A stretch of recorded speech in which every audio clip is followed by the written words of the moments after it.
How much does it cost the seller to do a short sale? We're going to talk about that next and more. Stick around.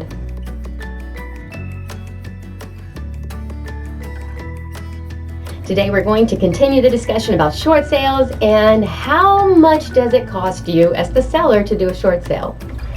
I've got good news for you guys. It shouldn't cost you anything extra to do a short sale, and it's possible you can get away with not having to pay for anything.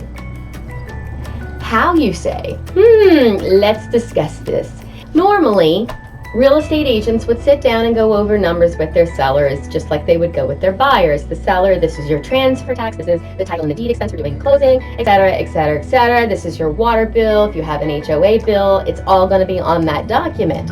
So it doesn't change because we're doing a short sale. The key is those numbers really don't affect you because you're not getting a proceeds out of the sale, right? We're doing a short sale here.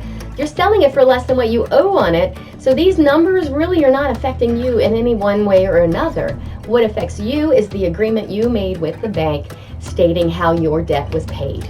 In essence, guys, it didn't cost you anything to do a short sale. That's awesome. That's kind of a win-win, guys. You're winning because you're getting that monkey off your back, getting rid of that debt that's been drowning you for how long, and you're not having to pay to do it, at least not out of your pocket. It's pretty awesome when the bank will pay to sell the property for you, basically.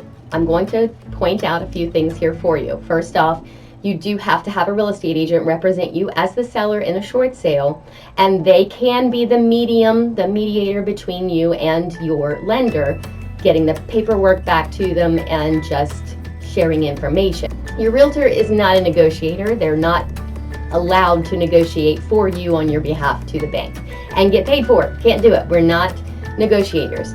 We can assist you on the real estate side. That is why the banks require that you use a real estate agent, because we know what we're doing. We're educated in the real estate market, and we have an idea of what we need to do to get things to go smoothly for you.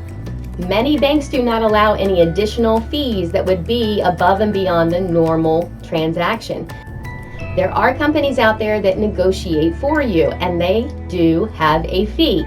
So if you have a negotiator fee on your closing, it's more than likely going to get rejected. You always want to read what you're signing, because it may stay on there that the seller's responsible for paying this, let's say $1,500 negotiation fee.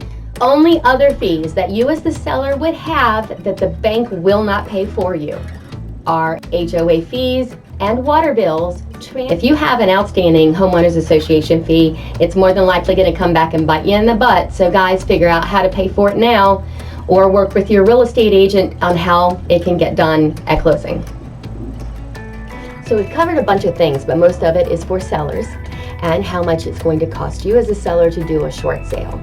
If you have any other questions or comments, please make sure you comment below. Let me know what your questions are. I'm here to answer them if I can. I'm your real estate resource, Sandy Curtis. If you'd like to learn more about short sales, check out this playlist.